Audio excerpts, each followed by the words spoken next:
Hey guys, welcome back to the 44-day challenge. We're on day 28. I'm Scott Duke with the Wellstain Group, and today we're reading a book that stood out to me just because of the cover, and it reads, "If they can sell pet rocks, why can't you sell your business for what you want?" And it's by John Martinka.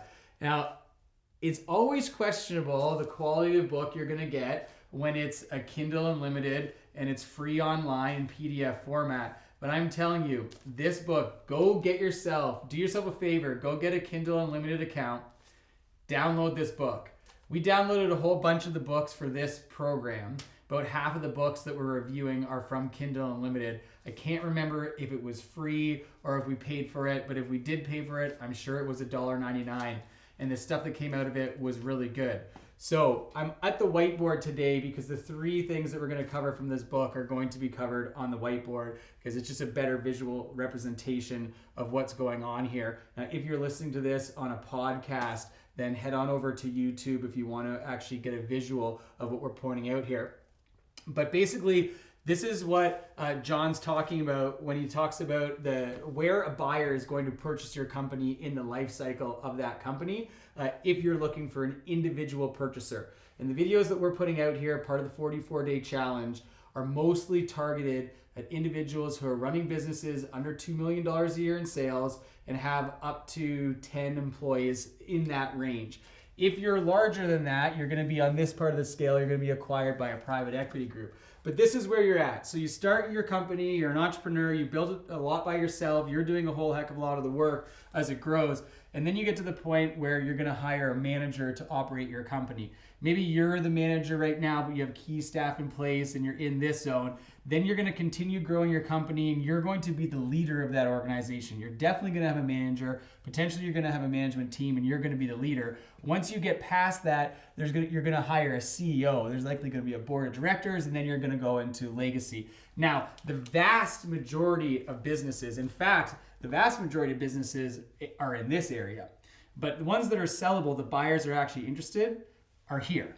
They're in that point where you've got a manager in place, or you're the leader, but you aren't really in the business on a day-to-day. And this is a point that we've covered a lot. But I think it's nice to look at this representation, and then you can think to yourself, okay, where is my company on this scale?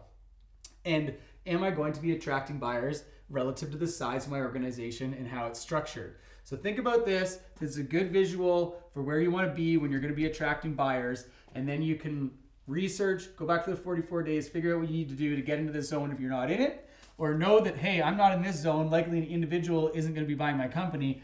I'm up here. Now you're going to be using a different method to sell your company. You're going to be probably targeting a strategic buyer that has an organization that you're going to be able to get integrated into, or you're going to be looking for a private equity group. All right, moving forward. We'll erase this and get our next thing up. Here's the next knowledge that came out of "If they can sell pet rocks, why can't I sell my business?" Love the title. Anyhow, so here's your business buyer in the stool, the three legs of the stool that need to be there for the business buyer to actually purchase your company and for the stool to stand. And so here we go. They must have the skills to operate the business. We talked about this, I think it might have been on day 15, of the different backgrounds of a buyer and the probability of them purchasing your company depending on their background. So that's about skills, the skills they bring to the table, the business acumen. Then you have personality. Do they actually have what it takes to run a company? This is a big deal. You know, as a business owner, not everyone in your organization would even be capable of running your company because they do not have the psychology. That's fine. There's nothing wrong with that. But the buyer obviously needs to have it. And we've seen a lot of deals dematerialize. They don't make it to the finish line because at the end of the day, the person doesn't have the guts. They don't have what it takes to make it, to purchase a business, and that is personality. Then they need the money. Show me the money. Do you have the capital? Do you have enough to purchase the company? Fine, that's an obvious pillar that we need in the stool. Then we move over to you guys, the business seller. What is going to make you as a business sellable, as an individual, and as a company? So here's your stool. Your company needs to be profitable. This, unfortunately, is true. Of course it needs to be profitable. Nobody wants to buy a business that isn't profitable. Then you need to have systems in place. We've talked about this a lot. That's a big leg for the stool. And then you need to have growth potential. So is there growth potential? Do you have systems and processes in place, and is your company profitable? If you look and stand back on these two things, if your buyer doesn't have these big standouts and you as a seller don't have these big standouts, then the deal is not going to complete. The stools are not going to stand.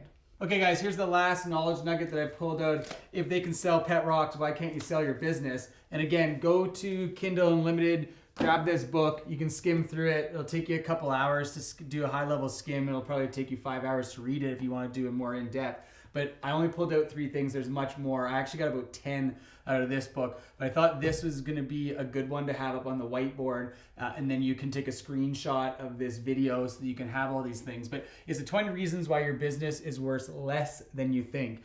And I'm not coming at you being Mr. Negative here. What you need to do is, if some of these cause pain points for you, realize it, acknowledge it, and then change it so that your business is going to be able to sell or more profitable at the time of sale. So, okay, here we go. Dependency on the owner. This one we've murdered, I think. We've said it so many times, you're going to get it throughout this program. Customer concentration. So if you have a customer and they're 15% more, they're 15% of your total business, total revenues in a year, that makes a buyer nervous. It's too much. If you lose that customer, it could be devastating. And there are businesses out there that have 20, 40, 50. If you work with one government agency, it might be potentially 100% of your business. So you got to be careful about customer concentration. 3, financials and tax returns differ. This is a big red flag for a buyer, and it just erodes trust to the point where your company probably won't sell. Dependency on a key employee. If you have 1 key employee, 2 key employees, 3 key employees that your company can't operate without, you got to solve that. You got to either have some redundancy in your organization where multiple people can do the same role, or you have to have these key employees on contracts that are going to withstand the sale. They're going to go beyond the sale, and the new buyer is going to retain that employee.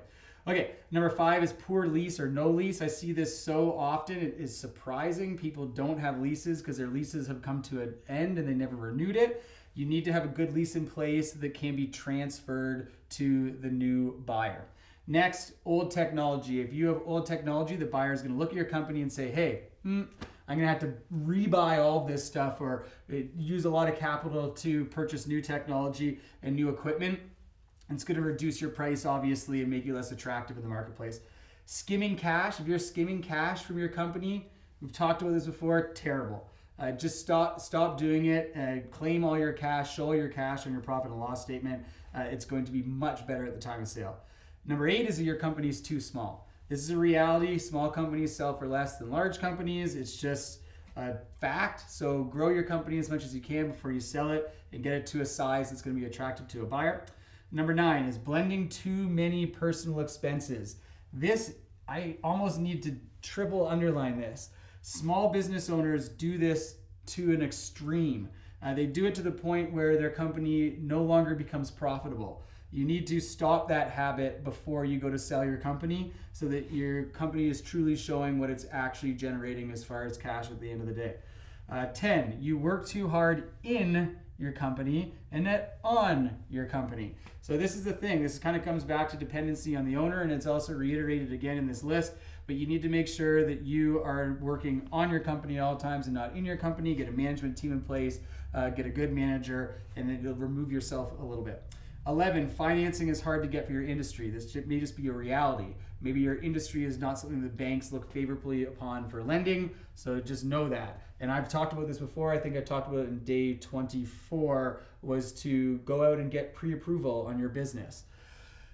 Okay, number 12, no business plan. This means that you aren't organized. You haven't set a future plan for your company, and that is not going to be appealing to a potential buyer. So get a business plan in place, get a marketing plan in place. No management team. So is your company not large enough that doesn't need a management team, or you just haven't trusted somebody, you haven't trusted management to operate your company? Get a management team in place.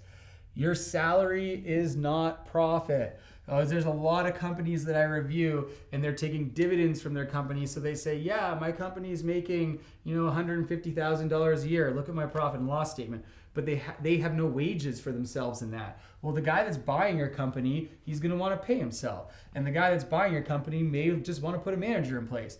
and he is going to have to pay that person a salary, and that is going to come out of the profits of your company if you're paying yourself through dividends. So acknowledge that salary is not profit. Okay, that's a big one.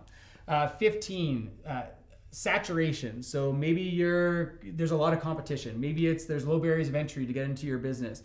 And what that does is it creates the competition, which you end up just competing on price. So you don't want to be in a saturated market. So hey, if you are, go out and buy up some of your competitors. You're going to fix this part of being too small, and you're now not going to have saturation in the area because you're going to be the dominant player. Okay, number 16, special skills or a license. If you need, like, for instance, I run a property management company, you need to have a licensed broker to operate that. So that's going to reduce your pool of buyers because you have to have somebody that's licensed to do that. Maybe you're a dental practice, whatever it might be. Just know that if you have special skills and licenses needed in your business to operate it, that is going to reduce your pool of buyers. 17, working capital needs. If you have a company that is heavily dependent on working capital, the buyer, when they come to purchase your company, as John Murillo says, they're writing 2 checks. They're going to be writing a check for the working capital that needs to be there to operate the company, and they're going to be writing a check to you to purchase the thing. So you want to make sure that your accounts receivable, as small as you can possibly be, you're turning over, you're getting payment as quickly as possible so that your working capital needs are lower. That's going to increase the price of your company. 18, vendor concentration. So if you have one supplier and you are completely dependent on that supplier and that supplier goes bankrupt, you're done, right? So this has happened to many companies. You need to make sure that you have multiple vendors that are supplying you so that the buyer knows that you're secure, that if that one vendor goes kaput, your company isn't going to go kaput.